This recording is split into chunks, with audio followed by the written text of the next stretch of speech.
श्री महागणाधिपतये नमः. श्री सरस्वत्यै नमः. श्री श्री गुरवे नमः. श्रीमद्गुरुदेव दत्तात्रेयाय नमः. ओम नमो भगवते वासुदेवाय. श्रीमद्भागवत महापुराण दशमस्कंध अथ एकादशोऽध्यायः. गोकुळातून वृंदावनात जाणे व वत्सासूर आणि बकासुराचा उद्धार. श्री शुक म्हणतात, परीक्षिता, वृक्ष पडताना जो प्रचंड आवाज झाला तो ऐकून नंदादी गोप वीजच पडली की काय असे वाटून तिथे आले. तिथे गेल्यावर त्या लोकांना दोन्ही अर्जुन वृक्ष जमिनीवर उन्मळून पडलेले दिसले. वृक्ष उन्मळून पडण्याचे कारण जरी कळण्यासारखे होते तरी ते स्पष्ट न कळल्याने त्यांची बुद्धी चक्रावून गेली. तेथे त्यांच्या समोरच दोरीने बांधलेला मुलगा उखळ ओढीत होता. हे कोणाचे काम आहे, ही आश्चर्यकारक घटना कशी काय घडली असा विचार करून ते भयभीत झाले. तेथे असलेली मुले म्हणाली, अहो, याचेच हे काम आहे. या दोन्ही वृक्षांच्या मधून हा जात होता. उखळ तिरपे झाल्यावर याने जोराने ओढले आणि झाडे उन्मळून पडली. त्यातून बाहेर पडलेले 2 पुरुषसुद्धा आम्ही पाहिले. परंतु गोपांनी मुलांच्या बोलण्यावर विश्वास ठेवला नाही. ते म्हणू लागले, एवढा लहानसा मुलगा इतकी मोठी झाडे पाडील हे कधीच शक्य नाही. श्रीकृष्णाच्या अगोदरच्या लीलांची आठवण येऊन कोणाकोणाला ती शक्यताही वाटू लागली. नंदांनी पाहिले की त्यांचा दोरीने बांधलेला मुलगा उखळ ओढीत घेऊन चालला आहे. ते हसू लागले आणि त्यांनी लागलीच त्याला सोडवले. कधी कधी गोपींनी फूस लावल्यावर भगवान सामान्य बालकाप्रमाणे नाचू लागत, कधी भाबडेपणाने गाऊ लागत, जणू ते त्यांच्या हातातील कठपुतळी झाली आहे. कधी त्यांच्या आज्ञेवरून पाट आणीत तर कधी तराजू आणीत, कधी पादत्राणे आणीत तर कधी आपल्या लोकांना आनंदित करण्यासाठी दंड थोपटीत.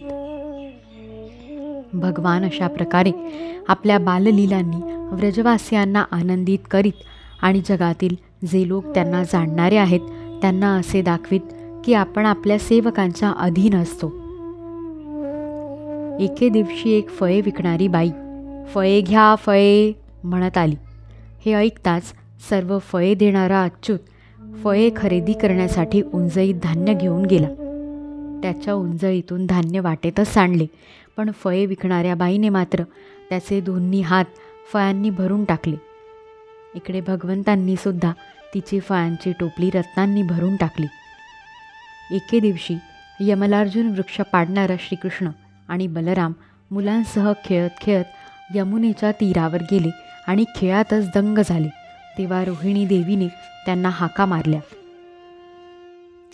पण खेळात रमल्यामुळे रोहिणीच्या बोलावण्याने ते आले नाही. तेव्हा रोहिणीने मुलाचे लाड करणाऱ्या यशोदेला पाठवले. श्रीकृष्ण आणि बलराम मुलांबरोबर पुष्कळ वेळ खेळत होते. यशोदेने जाऊन त्यांना मोठ्याने हाका मारल्या. त्यावेळी पुत्राबद्दलच्या स्नेहामुळे तिच्या स्तनांतून दूध झिरपत होते. ए लाडक्या कृष्णा, कमलनयना, बाळा ये, दूध पी. खेळून खेळून दमला असशील, आता खेळ पुरे कर. भुकेने तू कासावीस झाला असशील ना. बाळ रामा, कुलनंदना, ये, लहान भावाला घेऊन लगेच ये. पहा पुत्रा, आज तू अगदी सकाळीच न्याहारी केली होतीस, आता तू जेवायला चल. बलरामा, बाबा भोजनासाठी पानावर बसले आहेत, ते तुमची वाट पाहत आहेत. या आणि आम्हाला आनंद द्या. मुलांनो, आता तुम्हीही आपापल्या घरी जा. मुलांनो, पहा तर खरे, तुमचे अंग कसे धुईने माखले आहे ते. लवकर स्नान करा, आज तुमचे जन्मनक्षत्र आहे. आंघोळ करून ब्राह्मणांना गोदान करा. पहा पहा, तुमच्या मित्रांना त्यांच्या आयांनी नाहू माखू घालून कसे सुंदर सुंदर कपडे घातले आहेत ते. आता तुम्हीसुद्धा नाहून छान छान कपडे घालून खाऊन पिऊन मग खेळायला जा. परीक्षिता, चराचराचे शिरोमणी असलेल्या भगवंतांना प्रेमामुळे ती आपला पुत्र समजत होती. तिने एका हाताने बलरामाला आणि दुसऱ्या हाताने श्रीकृष्णाला पकडून त्यांना ती आपल्या वाड्यात घेऊन आली. नंतर तिने मुलांना नाऊ घालून त्यांचे औक्षण केले. नंदादी वृद्ध गोपांनी महावनामध्ये मोठमोठी संकटे येऊ लागली आहेत असे पाहून सर्वांनी एकत्र येऊन यापुढे काय केले पाहिजे याविषयी विचारविनिमय सुरू केला. त्यांपैकी उपनंद नावाचा वयाने व ज्ञानाने मोठा एक गोप होता व तो देश, काल व परिस्थिती यांचे रहस्य जाणणारा असून रामकृष्णांचे कल्याण इच्छिणारा होता. तो म्हणाला, सध्या येथे मोठमोठी संकटे येऊ लागली आहेत. ती मुख्यतः लहान मुलांच्या नाशाला कारणीभूत ठरणारी आहे. म्हणून गोकुळ आणि गोकुळवासी यांचे कल्याण इच्छिणाऱ्या आपण इथून दुसरीकडे गेले पाहिजे. पहा, मुलांना मारणाऱ्या राक्षसीच्या तडाख्यातून हा मुलगा कसाबसा वाचला. त्यानंतर भगवंतांच्या कृपेनेच याच्यावर हा मोठा छकडा पडला नाही. वादळरूपी दैत्याने याला आकाशात नेऊन घोर संकटातच टाकले होते. तेथून पुन्हा हा दगडावर आपटला तेव्हासुद्धा देवाने याला वाचवले. यमलार्जुनांच्या मध्ये येऊनसुद्धा हा किंवा दुसरे मूल मेले नाही, हे सुद्धा भगवंतांनीच आमचे रक्षण केल्यामुळे. म्हणून जोपर्यंत एखादे फार मोठे अनिष्टकारक संकट या व्रजाला नष्ट करीत नाही तोपर्यंत आपण आपल्या मुलांना घेऊन सहपरिवार येथून दुसरीकडे निघून जाऊया. वृंदावन नावाचे एक नवे वन आहे. तेथे पवित्र पर्वत, गवत आणि वनस्पती आहेत. ते आमच्या जनावरांसाठी हितकारक आहेत. गोप, गोपी आणि गायींसाठी ते योग्य स्थान आहे. जर हे म्हणणे तुम्हाला पटत असेल तर आजच आपण तिकडे जावयास निघूया. उशीर करू नका. छकडे जोडा आणि आमची गुरे वासरे पुढे जाऊ देत. उपनंदाचे म्हणणे ऐकून सर्व गोप एकमताने छान छान म्हणाले. त्यांनी आपल्या गायींचे कळप एकत्रित केले आणि छकड्यांवर सर्व सामग्री ठेवून ते वृंदावनाकडे निघाले.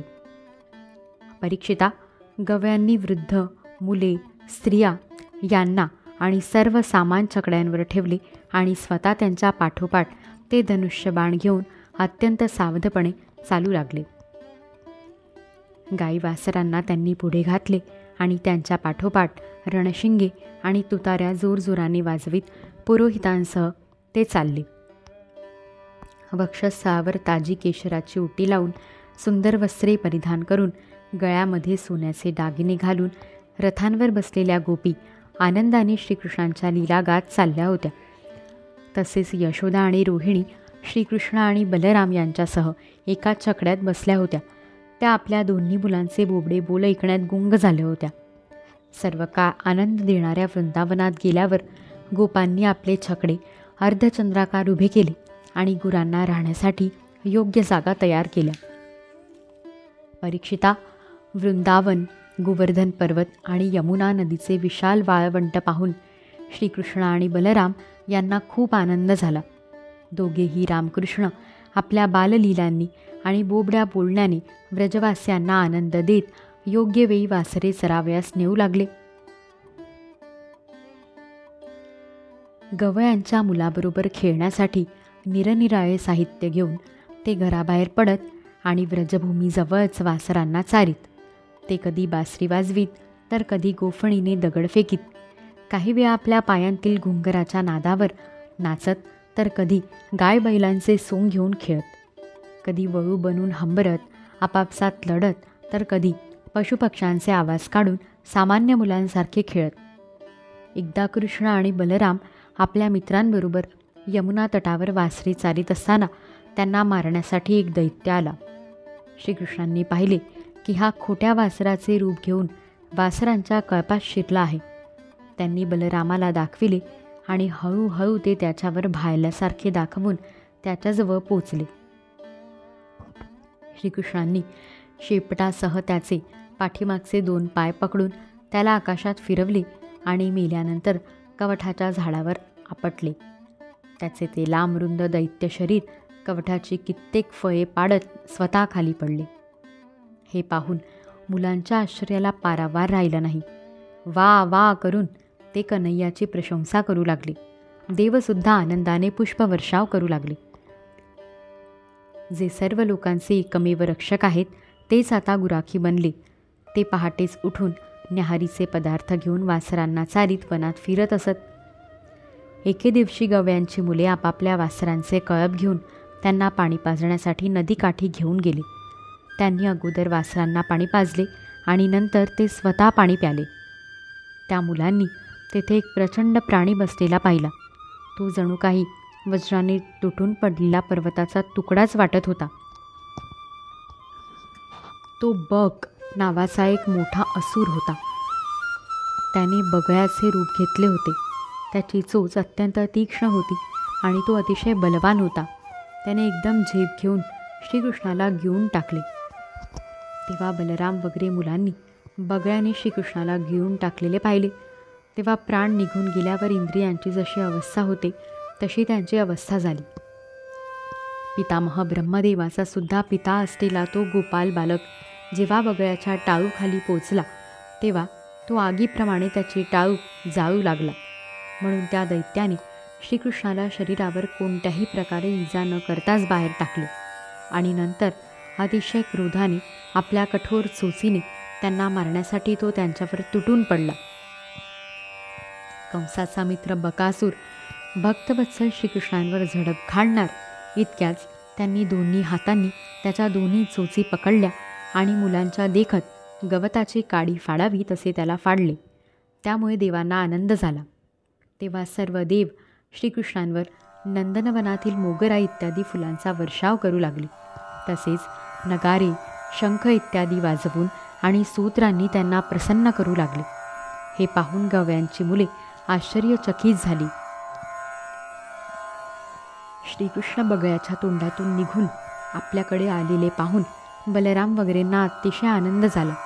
जणू प्राणाचा संचार झाल्याने इंद्रियात चैतन्य यावे तसा. त्यांनी श्रीकृष्णांना मिठ्या मारल्या. नंतर आपापली वासरे वळवून सर्वजण व्रजामध्ये आले आणि तिथे त्यांनी घरच्या लोकांना सर्व घटना सांगितली. ते ऐकून गोपगोपी आश्चर्यचकित झाले.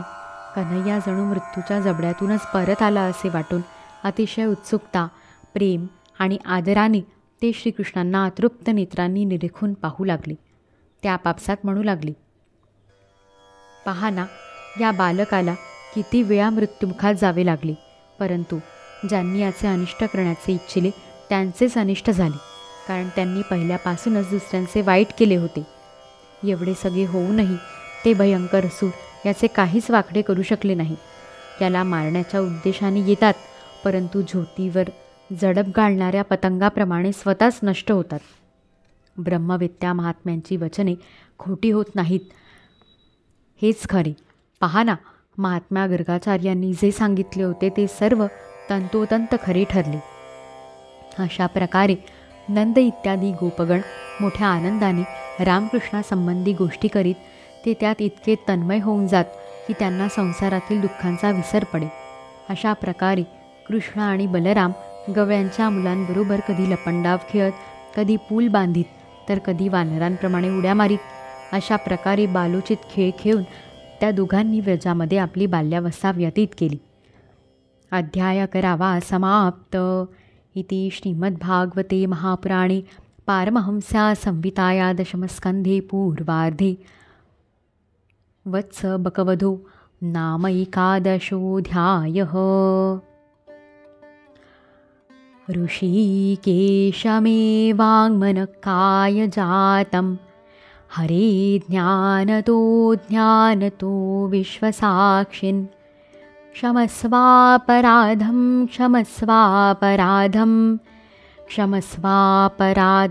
प्रभो क्लिन्नचित्त. श्रीकृष्णार्पणमस्तु. श्री सद्गुरुनाथ महाराज की जय. दिगंबरा श्रीपादवल्लभ दिगंबरा. अवधूत चिंतन श्री गुरुदेव दत्त.